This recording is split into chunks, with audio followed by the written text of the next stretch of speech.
Hi everyone, welcome back to Go Local Live. I'm Ava Gaudette, and here in the Navigant Credit Union Broadcast Center, we're going to bring you some fun fashion tips. You know I love fashion, so I am bringing out a local stylist.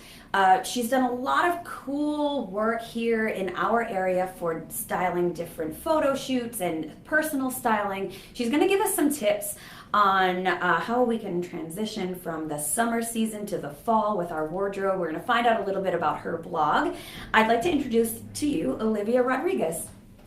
Hi Olivia, Hi. how are you? Thank you so much for coming Thanks on this for show. having me. You look gorgeous. Thank by you. the way. Love Thank the you. pants. Thanks so much. So you are a stylist. You're based here in Providence. Yes. You have a very cool blog, oliviarodrigues.com.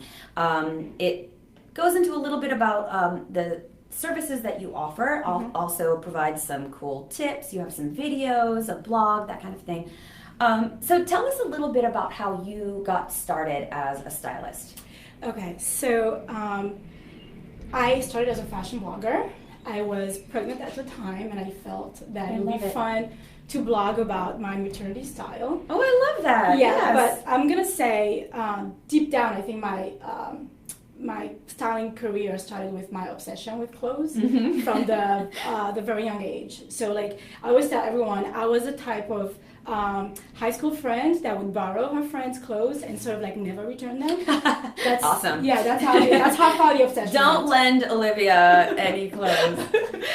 And so like from fashion blogging, I felt like I wanted to do more with just sort of like putting out content. I wanted to work one-on-one with women entrepreneurs and women professionals, and it felt like there was a personal touch. There was something, I felt more connected to my work in that way, and I also felt like I wanted to do let my creativity go wild a little bit by doing fashion photo shoots and collaborating with photographers and designers. So I found a way to sort of weave in all my interests, and it made sense to really launch my career as a stylist. Really cool. Yeah, and you offer a lot of different services. So if you are a photographer and you need someone to style your models, Right. you could do that kind of thing. But you also help people with their wardrobe or helping to shop for different seasons. So what are kind of the services that you offer?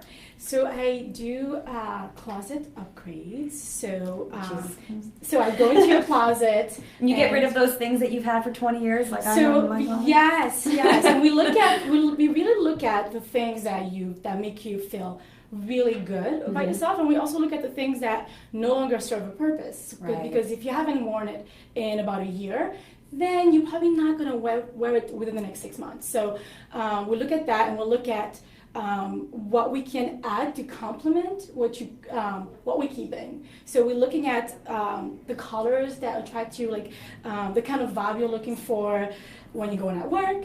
Yeah. And on weekends, on date nights. So I really look at my client's lifestyle. Right. Do you do some kind of maternity styling? I think that's such a fun thing. Absolutely. I had fun dressing when I was pregnant too. I mean, sometimes when you're pregnant, you want to just be comfortable, but it's sort of fun to dress up your bump. And because it's new, right, it's a new, you are definitely going into a new phase where Yeah. you're not sure what should I wear for work, because sometimes a maxi dress at work might be a little too casual. That's true. So it's sort of like, I do that, absolutely. I actually have a friend who, he was going through this, and it is fun to be able to sort of come into somebody's life and sort of help guide them through that phase, because they are becoming somebody new, and they want to be able to, they want their style to reflect where they're going in life. Right, exactly. You don't want to not be stylish just because. And you want to look sharp and polished, you can sort of call me and say, Olivia, I need something to wear, and I'll find you a look. Fun. We have a lot of festivals here. I was thinking today about how we have, the Newport Folk Festival coming up. We have the Jazz Festival coming up, and wouldn't it be fun if it was sort of like a Coachella style moment? It would be so cool. Yes, we absolutely. should start that because Coachella, that festival vibe is like Isn't it so much- influential. yes, exactly. It is, and actually, I used that to create a photo shoot for the Lady Project gift guide. I believe it was last summer. So that sort of inspired the looks for their summer guide. Oh, cool. So what are some of the kind of highlights in your career? What were some of the coolest projects that you had a chance to work on? Gosh, I'm going to say, so there are a bunch of them. So first of all, I think it's being the go-to stylist for the Lady Project, being able to work with photographer Whitney Taylor on the editorial spread is always a fun thing for me. I was featured in Mary Clay last summer. Wow. And I do monthly sort of segment for the Roadshow on Channel 12. Oh, yeah. So that's really fun. And then I'm here with you today. That's right.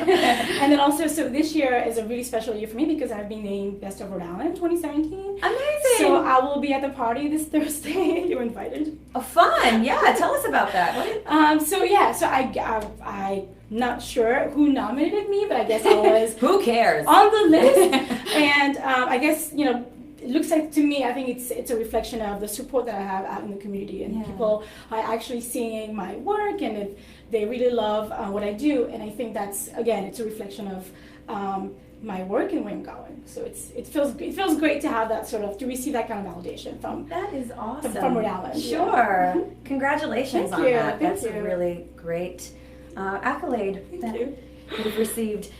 So today I'm asking if you can give us a little, some style tips. Here we are, we're getting into the kind of final month, I was going to say months, but of summer. And, here we are in New England, the weather changes on a dime. Obviously, 3 days ago it was 90 degrees. Today we're wearing turtlenecks. So what are some tips? I mean, I think most people, when it's seasonal wardrobe, they will kind of remove their long sleeve shirts when it's summertime, and then we'll have a day where it's 55 degrees. So any tips on how to kind of get your wardrobe prepared for this kind of drastic changes? So can I tell you, I rarely leave the house without a light jacket. Yeah.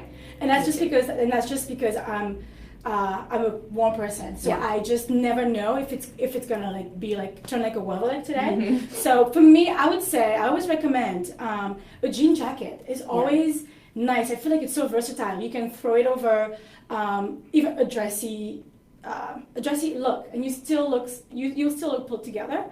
I love jean jackets. I also love kimonos. They're a huge trend right now. Too. Yeah, they're kind of lighter. You can put them on and not worrying about being too hot and sweaty. I know, and you don't have to do a floral kimono if you don't like flowers. I really feel like they are. You can wear them with jeans, with a skirt, with over a bodysuit. I mean, really, they're awesome. What else? What I love lately is a really loose button-down blouse that you don't have to sort of button, keep it open, have a tank top underneath. Again, chambray shirts are great for that too. You don't have to button now, you could just open it up, and if you're not that cold, then you just fold it, dump it in your bag, and you're good to go. Yeah. But as far as transitioning for fall, so I would say, let's talk about that. Okay. I would say, so in my newsletter this week, as a matter of fact, I am mentioning, if you're shopping, if you're crazy about the summer sales right now, I always tell my clients, be intentional about what you're buying. So don't go crazy buying a bunch of things for summer, because we do have maybe 6 more weeks, 8 weeks to go. So look for items that you can wear under a really pretty leather jacket, or under a kimono, or with boots. Start thinking about ways that you can sort of accessorize these items with fall items. To me, I think that would make you sort of you won't be overwhelmed, and you keep your shopping very focused and shopping with a purpose, with intention. Right. Yeah. Do you ever recommend, when things kind of go on sale now, all the summer clothes are sort of on sale because it's the end of the season, to pre-purchase for next season, or are you kind of afraid this may go out of style by next year? But you know what? I think that if it's a trendy item, then it may not be back next year. It could be back in 2 years. But I think if you keep it, if you're buying a classic piece, for instance, a one-piece bathing suit that's either black or neutral color. I feel like that is never going out of style. Next year you can wear it, the following year, or if you're going on vacation, it can still come in handy. So I think it's just like being very mindful. Is this a very trendy piece? Is this a neon skirt? I mean, right. Think about that stuff. And I think you'll be good. If it's a little black dress, what's that classic? You already want. Like it's never going out of style. So yeah, definitely. If you see one that's like neutral color, solid and classic and timeless, definitely buy it. Yeah. So that's a good tip for those women out there or men who like to find a bargain, to kind of check out the sales now. Classic items that you think are going to sort of transcend throughout the years. Pick them up. Pick them up cheap. Absolutely. Yes. And like make sure that you do not let any category unbrowsed. Look at the boots, the outerwear, because they might have things from last year's inventory, but it doesn't mean that those coats aren't good for this season or the following season. I mean the fall season. So yeah, just make sure you're browsing everything. Yeah. So I know it's still a little bit early, but any kind of fall things, trends that you've been seeing that we should kind of keep our eye on, or are we still waiting to see the verdict on the fall? Yeah, I can anticipate. So I think faux fur is coming back with a force. Oh. Yes, anything. There will be sort of like a little touch on blouses or even coats. Yes. Faux fur. Faux fur. I mean, I don't think it never goes. It doesn't. That's true. Faux fur is usually pretty go-to. It kind of, elevates a look to something a little bit more chic. And you're going to see florals, but not your typical kind of busy floral. I think it's going to be sort of, what do they call it?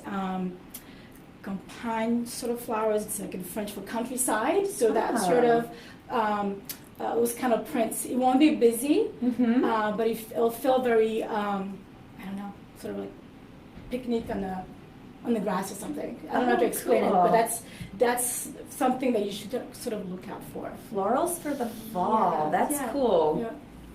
90s influence, is that still a thing? Yeah. Yes, absolutely. You kind of see, is that a thing? Because I'm seeing the 90s everywhere, and I love it because I think I'm into like that kind of throwback vibe, but I was wondering if the 90s kind of throwback is going to time out anytime soon. Yeah, no. No, I think so. Okay, cool. Good. I'm going to say even a little bit of the 80s too, so wow, okay. I'm going to see a little bit of that. Yeah, absolutely. And do it.